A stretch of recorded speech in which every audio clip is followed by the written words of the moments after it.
हुकूमत अपने tax net को बढ़ाना चाहती है, रिटेल सेक्टर और कारोबारी तबके को टैक्स नेट में लाना चाहती है और इसके लिए एक ताजिर दोस्त स्कीम मुतारिफ करवाई गई, जिस पर ताजिरों का बड़ा शदीद रद्द-ए-अमल सामने आ रहा है और उनका कहना है कि इसके जरिए बहुत ज़्यादा टैक्स इंप्लीमेंट इस वक्त ताजिरों पर किया जा रहा है। अब बात एहतजाज तक आ गई है, दुकानें बंद करने तक आ गई है। तो ताजिरों के बुनियादी मुतालबात और तहफ़्फ़ुज़ात हैं क्या, हम जानेंगे। अतीक मीर साहब हमारे साथ मौजूद हैं, चेयरमैन है ऑल कराची ताजिर इत्तेहाद के। अतीक साहब, बहुत शुक्रिया प्रोग्राम के लिए, आपने वक्त निकाला। अब ये एक फिगर आप कोट कर रहे हैं कि ये 60,000 रुपये टैक्स हर दुकानदार पर लियाकताबाद जैसी मार्केट में लगा दिया गया है। ये माहाना है, ये सालाना है? अगर सालाना भी है तो ये 5,000 रुपए हर महीने दुकानदार टैक्स की मद में अदा करेगा? ये 60,000 रुपए, 7,20,000 रुपए सालाना है।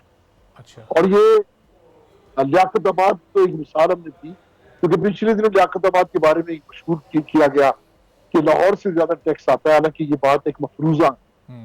लियाकताबाद में कोई बड़ा सुपर स्टोर भी नहीं है, कोई बड़ी चेन्स नहीं है, कोई बड़ी बिल नहीं है, कोई फैक्ट्री नहीं जी।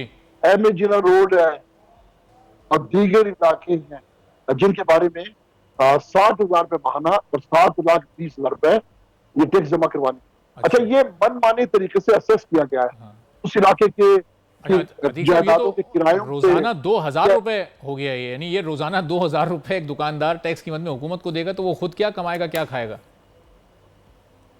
ऐसा लगता है कि जिसने भी ये स्कीम बनाई है, पहले उसे पूरी तरह टून किया गया है कि दुनिया माफिया से बेखबर हो, होश खो बैठे, फिर उससे कहा गया आप उस पर टैक्स लगाओ।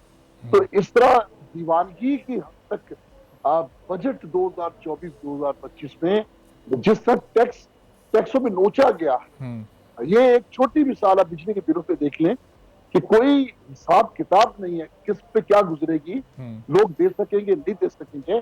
दुनिया में देखिए टैक्सेशन पॉलिसी का एक बेहतरीन एक मिसाल होता है कि वो ये देखते हैं कि ये इस हजम ये पूरा हो सकेगा, महसूलात पूरे हो सकेंगे नहीं।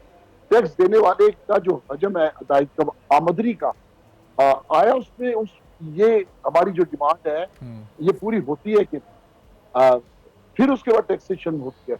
ये नहीं कि आप लाठी हाथ में पकड़े, आंखों पे पट्टी बांध लें और फिर चलाना शुरू कर दें।